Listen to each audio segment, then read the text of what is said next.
Hey everybody, Mr.Catface here, and I got another video for you guys today. Obviously, I don't know why I even said that. You might know versus debating. I like doing that. I don't do a lot of predictions though. The only prediction I've done on this channel is a community post where I talked about Scooby-Doo vs. Courage, and I kind of cooked. But this time I'm looking at a prediction for a show called Spooky Showdown. Now, if you haven't seen it yet, there's only one episode out. It's made by Max from Multiverse Match. You might have seen Multiverse Match, and if you haven't, I recommend checking it out. Anyway, Spooky Showdown is a horror versus show, and being a big fan of horror, I decided I want to do a prediction for the next episode, especially because it's David Powers versus Jerry Dandrige. Literally the two best vampire movies ever made, and I gotta talk about it. Now, it's kind of hard to talk about horror movies, because unlike comic characters or anime, it's less power scaly in horror movies, especially when it comes to one-off characters like David Powers and Jerry Dandrige. It's much easier to scale characters like Jason and Freddy when they have so many appearances. But with that being said, I'm going to look at specifically Lost Boys 1 and the original Fright Night. I know there are two Lost Boys sequels, there's one Fright Night sequel, and I think there's two remakes. I'm not even sure. There might be one remake. Either way, we're just going to look at the originals here, mostly because David Powers isn't in the sequels, and I haven't seen the Fright Night remake, so womp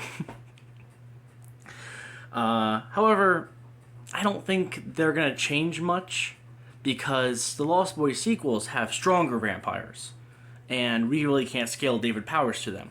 And Fright Night 2 has Regine, who is a stronger vampire than Jerry Dandrige, so we can't scale him to her because she's clearly a better vampire. So we're just looking at the originals this time. Okay, with that being said, let's go over some basic categories. Let's start with strength and durability, because they're going to scale to each other. This is hard in these types of movies to really get a good strength feat. However, we do have a couple for the vampires in the original Lost Boys. Many of them... Did you guys see that? A bug just crawled across the... Where'd it go?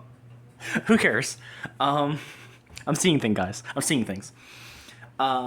Many of the vampires in Lost Boys are capable of breaking down walls. You know, pretty standard wall level. However, they also are able to rip a car's roof right off the body of the car. That's pretty impressive. It's not like Jason or Freddy, but you know, those are some wall level feats right there. Now, we also have a car feat from Jerry Dandrige. Apparently, he beat up Charlie Brewster's car to the point where he couldn't drive it anymore. However, we never see the car, so I really can't say how much. For all we know, he just slashed his tires. We really don't know. What we can say, however, is that Jerry Dandrige was able to be held back by Peter Vincent, who is an older actor. So, he's probably around human level, maybe slightly above. I mean, Peter Vincent... he's an older gentleman, but he has been like physically active a little bit, so we can't really say how much Jerry Dandrige, plus he was in bat form at the time, and it's hard to say how strong the bat form is compared to his human form, but why else would he turn to the bat form if it wasn't stronger, because he could have just rushed him normally. So yeah, so it's really hard to get good feats for Jerry Dandrige.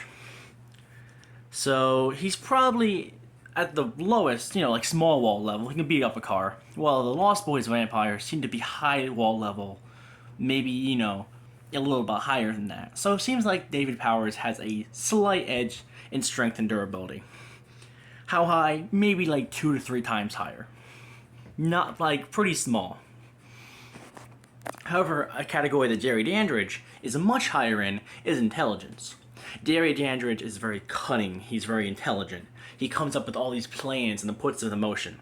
David Powers just kind of rushes into the situations and punches his way out of them. See that? The bug's behind me again. I saw him. Anyway.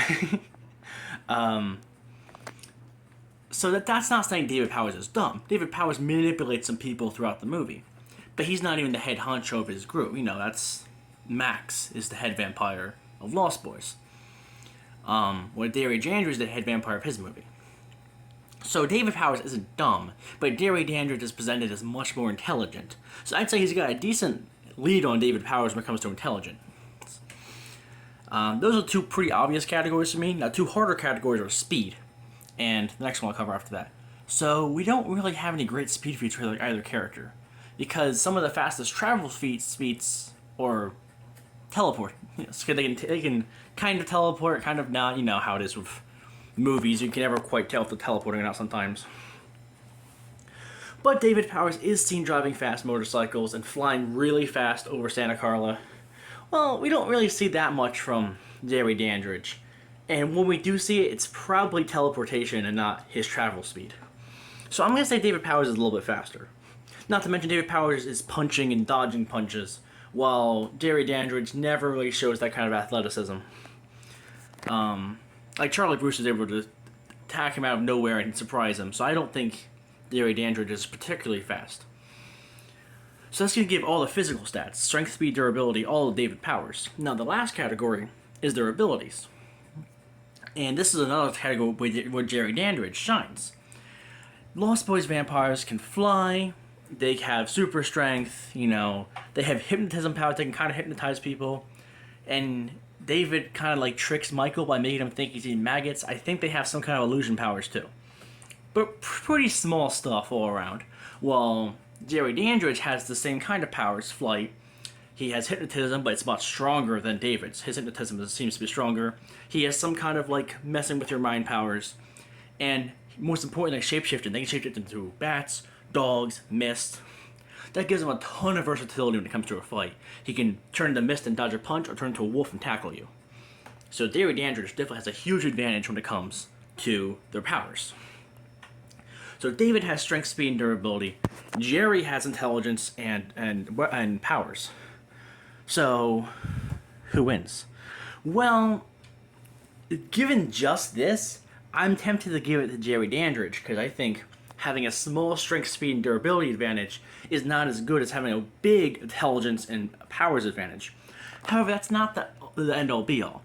We also have to consider their personalities when it comes to fighting. Let's just be honest here. Jerry Dandrige is incredibly intelligent. That's one of his biggest advantages. But it's also a disadvantage. Jerry spends the entire movie running away, hiding, making other people do stuff for him.